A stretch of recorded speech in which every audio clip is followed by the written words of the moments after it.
মাথা তোলো। হ্যাঁ, মাথা তোলো। তোমায় আমি দেখতে এসছি আমার ছেলের বউ করব বলে।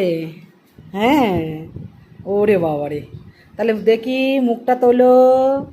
ওই মুখটা তোলো দেখি। ও বাহ, খুব সুন্দর মেয়ের মুখটা।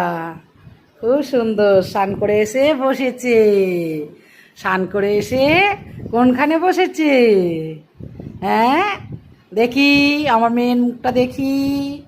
কই দেখি, মুখটা তোলো। তাহলে কি করে হবে, মেয়ের মুখই দেখতে পাচ্ছি না। মেয়ে মাথা নিচু করে ফেলছে। মুখই দেখতে পাচ্ছি না, মাথা নিচু করে ফেলছে। মুখ ওঠাতে হবে দেখি। এই তো, বাহ, খুব সুন্দর মেয়ে। আমার ছেলের জন্য পছন্দ হবে গো। হ্যাঁ, চলো, স্নান হয়ে গেছে, এবার ভাত খেতে হবে, তাই তো? তাকাও।